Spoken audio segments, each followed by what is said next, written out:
Good morning everyone, সবাই কেমন আছো? আমি মলিনা চৌধুরী বলছি। তা তোমাদের একটা ছোট্ট ব্লগ নিয়ে তোমাদের কাছে শেয়ার করতে চলে এলাম।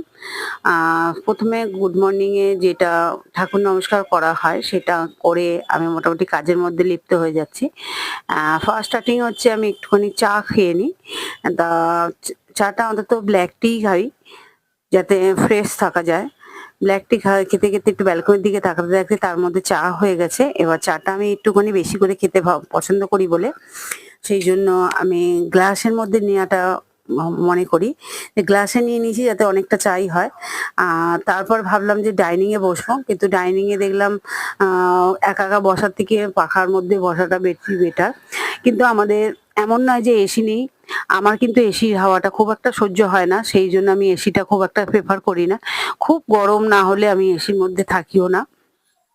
এই দেখতেই পাচ্ছ হয়তো মশারি বা পাখা যেখানে চলছে সেই ঘরেই গিয়ে বসলাম। দেখো, ওজন বুঝে ভোজন খাওয়ার ব্যাপার না। আমার শরীর অনুযায়ী আমাকে প্রচুর পরিশ্রম করতে হয়। এসির হাওয়াটায় কিন্তু একটু গা হাত পা ভারিক্কে হয়ে যায়। সেই কারণে আমি এসির হাওয়াতে থাকি খুব কম। এরপরে এসে যাচ্ছি বাচ্চার খাওয়া-দাওয়ার ব্যাপার নিয়ে। একটু দুধ গরম বসিয়ে নিলাম।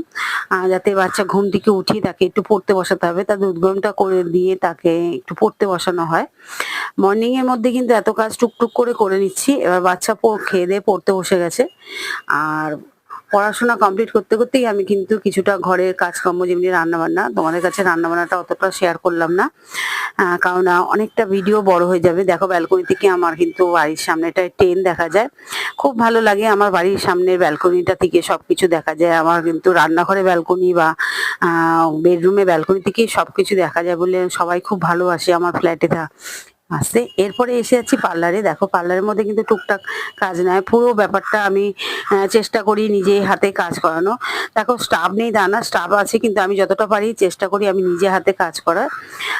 আর তোমাদের দেখে নাও আমি কত তাড়াতাড়ি মর্নিংয়েই পার্লারে এসে যাই। এরপরে একটা ছোট্ট কাজ নিয়ে এসে গেছি। আর মেকআপটা আমি তোমাদের সাথে ফেসটা দেখালাম না। ক্লায়েন্ট আমাদের লেডিস পার্লার যেহেতু অফেন্ডেড হয়, সেজন্য সবাইকে দেখানোর চেষ্টা করিনি। যতটা পেরেছি কাজ করতে, করতে তার মধ্যে আমি রাত্রেবেলায় কাজ কমপ্লিট হলেই বাড়ি ফেরার পথে তোমাদের এইটা শেয়ার করলাম। Okay, tata, bye bye, good night.